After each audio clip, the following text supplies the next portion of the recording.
Andrew, go ahead. Thanks. Hey, Gareth. I guess I'll start with the obvious question. How much confidence does that result against England give you going into a game against Australia? Yeah, obviously gives us massive confidence heading into another big game. I think we know that if we play pretty much near our best, that we're going to be able to compete with anybody here. So that's obviously helpful. That last game we played, we came out on top.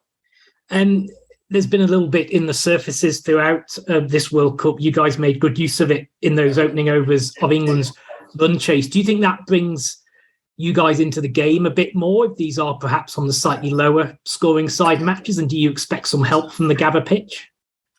Yeah, I thought the guys played brilliantly up top in Melbourne. There was obviously a bit of something in it there. There was a bit of swing and a bit of movement, and I suppose it's probably what we're used to back home. So the guys exploited that very well.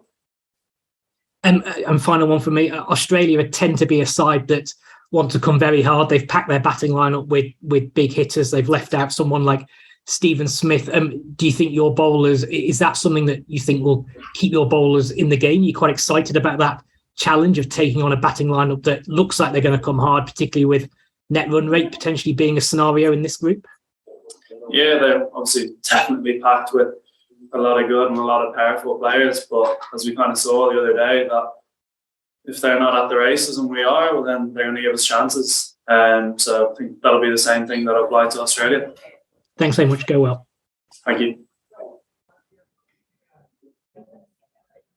Ian, you're up next. Hi Gareth, can you hear me? Hi Ian, yeah. How are you doing? Oh good, very good, yep. Have you adjusted to the heat of Brisbane first of all? Quite different conditions from Melbourne.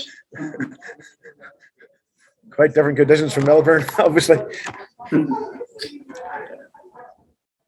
Yeah. It's your 55th T20 International tomorrow.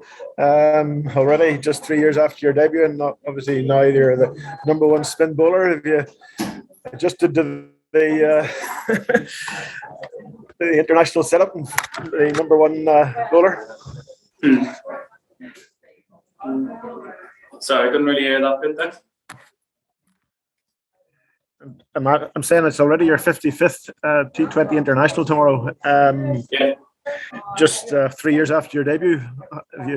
It's quite a rise to fame. Have you adjusted to it and accepted now you're the #1 spin bowler? Yes, I was still trying to get used to that role. Trying to learn every game. But yeah, it's definitely a little change since when I made my debut.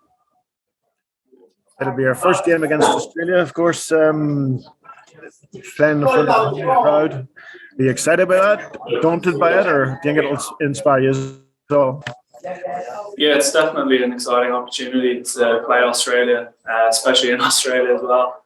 And I suppose a massive game for them as well. So anticipating probably a pretty big crowd that probably not used to playing back home. So it's an exciting opportunity. And have you been told what to expect from Brisbane in the warm-up games? There certainly wasn't much many wickets for the spinners. The pacemen seemed to be getting all the glory. What are you expecting at the Gabba? Yeah, to be honest, not really too sure what we're to expect. Obviously, because history would say that spin bowling goes pretty well. But if seamers have gone well with their change-ups there, well then we'll adjust to that. Final one from me. Will you be following the women's tour closer than most, obviously, with Laura and the girls having arrived in Pakistan now? Yeah, definitely. I'm trying to follow along. I think they arrived early this morning, so I think they have a few days before their first game, so I'll be definitely following along. What do you expect them to do, by the way? Are they up for it? Or they expect to win? Well, they ran Pakistan pretty close this summer, so hopefully they'll be able to give them a few good games. Thank you. Andrew, do you have any further questions? Yeah, thanks.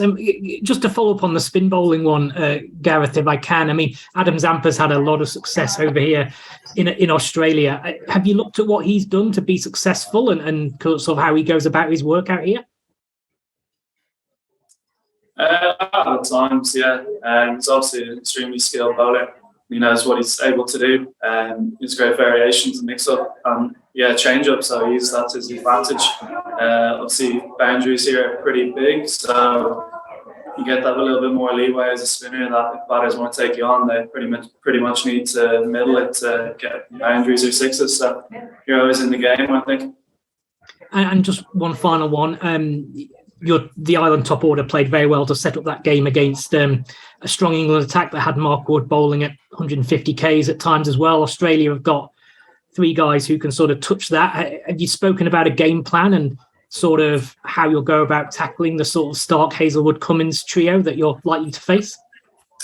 I think probably a similar approach that we took against England. Not coming into any of these games fearing anybody. Obviously, it's probably one of the best attacks in world cricket at the moment, so it will be a tough challenge. But I think the guys have shown throughout this tournament, throughout our home summer, that we can mix it with the best. So definitely have confidence in the guys to take it on. Thanks, Gareth. Appreciate it. No.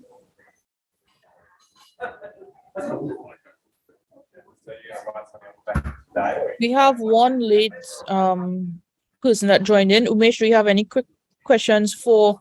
Yeah, you can go ahead and ask your question to Gareth.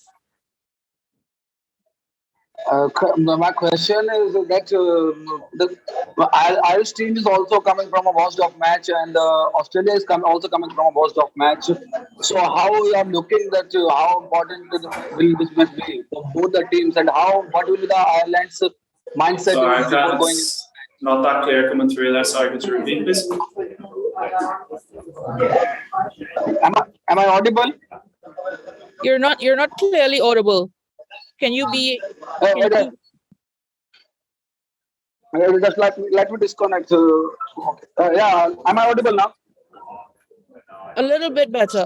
Gareth, I think what he was asking is, Ireland are coming out a wash off, Australia wash off. How is it going to go into? How important is it going to be for this game tomorrow?